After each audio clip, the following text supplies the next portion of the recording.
नमस्कार, मैं रूपा रजक सतीनामा की ओर से आ गई हूँ लेकर दिनांक 22 सितंबर 2022 का संपादकीय, जिसका शीर्षक है भक्त वत्सल कमल दल, जिसे लिखा है हमारे सह संपादक राकेश अचल जी ने। राजनीति एक ऐसा विषय है जिसके बारे में कुछ भी कहना सही नहीं। यहाँ कुछ भी हो सकता है। यहाँ सत्ता बदलते रहते हैं, आज आपका है तो कल किसी और का, पर अब निशाने में है भाजपा। इससे पहले कांग्रेस था। देश में आज भाजपा जैसा भक्त वत्सल राजनीतिक दल नहीं है। और जानते हैं संबंध में आगे क्या कहते हैं हमारे संपादक महोदय। सत्तारूढ़ दल कोई भी हो, मेरे निशाने पर रहता है भाजपा। इससे पहले कांग्रेस थी। सत्ता, प्रतिष्ठान और आश्रम के बीच का ये पुराना रिश्ता है। इस रिश्ते से तमाम भ्रम भी पैदा होते हैं, मतलब कि मैं इस दल का समर्थक हूँ या उस दल का विरोधी। हकीकत तो ये है कि मैं तो आश्रम संस्कृति से आता हूँ, जिसका काम ही सत्ता, राज्य सत्ता से मुठभेड़ करना है। बहरहाल आज बात कर रहा हूँ भाजपा की भक्त वत्सलता की। देश में आज भाजपा के जैसा कोई भक्त वत्सल राजनीतिक दल नहीं है। वैसे किसी और राजनीतिक दल के पास भक्त ही नहीं है तो किसी और राजनीतिक दल का भक्त वत्सल होने का सवाल ही नहीं उठता।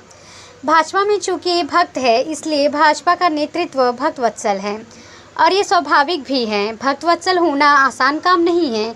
ये रघुवंशियों का गुण है। सबसे पहले त्रेता युग में इसके दर्शन होते थे। आज कलयुग में तो किसी राजनीतिक दल का भक्त वत्सल होना न केवल अविश्वसनीय है बल्कि प्रशंसनीय भी है। मैं भाजपा की रीति नीति का लाख विरोधी माना जाता, लेकिन हकीकत तो ये है कि मैं भाजपा की भक्त वत्सलता के सामने सदैव नतमस्तक रहता हूँ। हर भारतीयों को होना चाहिए। मेरा भाजपा के प्रति आदर काल से और भी बढ़ गया है। जब भाजपा ने 80 साल के धूर कांग्रेसी कैप्टन अमरिंदर सिंह को अपनी पनाह में ले लिया, जाहिर है कि भाजपा नेतृत्व पर बड़े बूढ़ों को मार्गदर्शक मंडल में ढकेलने का आरोप कैप्टन प्रसंग से मिथ्या प्रमाणित हो जाता है। मुझे लगता है कि कैप्टन को भाजपा में शरण दी है इसी वजह से। इस दशक में कांग्रेस से हताश अजीज आए नेताओं को शरण की ज़रूरत है, लेकिन भाजपा को छोड़ किसी दूसरे दल ने कांग्रेसियों के लिए अपने दरवाजे नहीं खोले, या खोले भी तो उन दलों में गया नहीं। शायद किसी के पास पतित पावन होने का फॉर्मूला नहीं है। कांग्रेस में भ्रष्टाचार से लथपथ रहे तमाम नेता जैसे भाजपा में शरणार्थी बनकर आते हैं और उन्हें फौरन एक दुपट्टा डालकर शुद्ध कर दिया जाता है। युवा ज्योतिरादित्य माधव सिंधिया से लेकर बुजुर्ग कैप्टन अमरिंदर सिंह तक के लिए भाजपा का वात्सल्य एक जैसा है। भाजपा की सबसे बड़ी खासियत तो ये है कि वो शरणार्थियों की जाति, उम्र और अतीत पर नहीं जाती, जाना भी नहीं चाहिए। शरणार्थी को शरणार्थी की तरह लिया जाना चाहिए और सम्मान दिया जाना चाहिए। शरणागत का मान सम्मान करना हमारी सनातन परंपरा है। मर्यादा पुरुषोत्तम राम जी ने तो अपनी पत्नी के अपहरणकर्ता रावण के सहोदर भाई विभीषण तक को शरण दी थी। शरण ही नहीं दी बल्कि उनका राजनीतिक दल तक कराया था, राज तिलक भी कराया था। कलिकाल में किसी भी दल का कोई भी दुखी नेता विभीषण बनकर भाजपा की शरण में जा सकता है। उससे कोई आधार कार्ड नहीं मांगा जाएगा और शरण दे दी जाएगी। शरणार्थी को संरक्षण बोनस में मिलता है। तोते मैने और चीतों से मुक्ति मुफ्त में मिलती है। अन्यथा श्रीमती सोनिया गांधी से लेकर तेजस्वी यादव तक इन सब से नहीं बच पाए।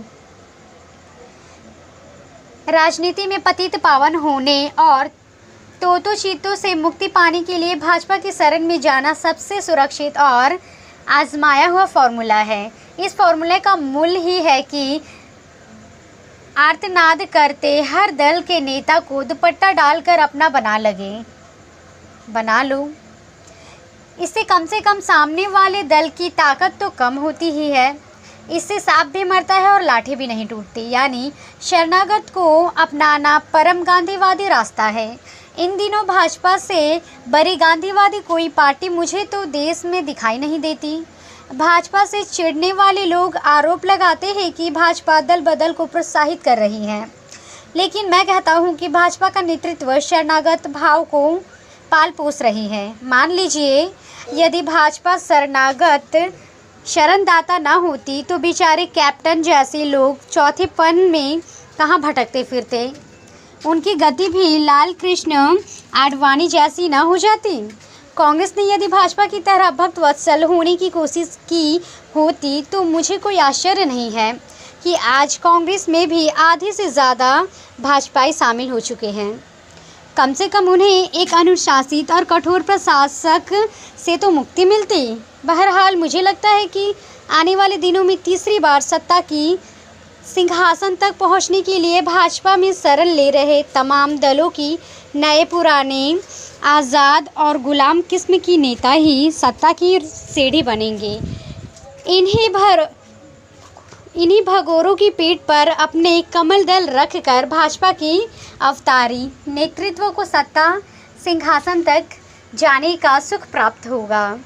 इस मामले में कांग्रेस की नेता वाकई पप्पू है। वे सत्ता सिंहासन तक पहुंचने के लिए पैदल यात्रा कर रहे हैं। ये उनका तरीका है। अपन क्या कह सकते हैं? वे नहीं जानते कि सत्ता सिंहासन तक पहुंचने के लिए पद यात्रा नहीं, रथ यात्रा करना पड़ती है। लौटकर मूल बात पर आता हूं कि भाजपा जैसा भक्त वत्सल दुनिया में कोई भी नहीं, ना अमेरिका में, ना चीन में, ना रूस में। दूसरे लोगों का मुझे पता नहीं, क्योंकि अभी मैं दूसरे लोगों की यात्रा का सुख पा नहीं सका। मुझे लगता है कि जो कुछ है इसी लोक में है। दूसरे लोगों को जब देखा ही नहीं तो उनका जिक्र भी क्या करना। आने वाले दिनों में आप देखेंगे कि शरणार्थियों की संख्या में और ज़्यादा इजाफा होगा। जिन नेताओं का दम अपनी पार्टी में घुट रहा है वे ऑक्सीजन पाने के लिए भागते हुए भाजपा में ही आ जाएंगे। तो कौ और नमो को ठौर वाली बात है। काश भाजपा जैसा विशाल समंदर जैसा दिल दूसरे राजनीतिक दलों का भी होता। राजनीतिक दलों से इस काल में सहृदयता, सौजन्य और मैत्री भाव तो जैसे तिरोहित ही हो गया है। मैंने वर्षों से सत्ता पक्ष और विपक्ष के बड़े नेताओं को आपस में गलबहिया डालकर हंसते खिलखिलाते नहीं देखा। अब अहो रूपम अहो ध्वनि का कहीं जिक्र ही नहीं होता। तो ये था दोस्तों हमारा आज का संपादकीय। कल फिर लौटेंगे एक नए विषय, एक नए संपादकीय के साथ। तब तक के लिए नमस्कार।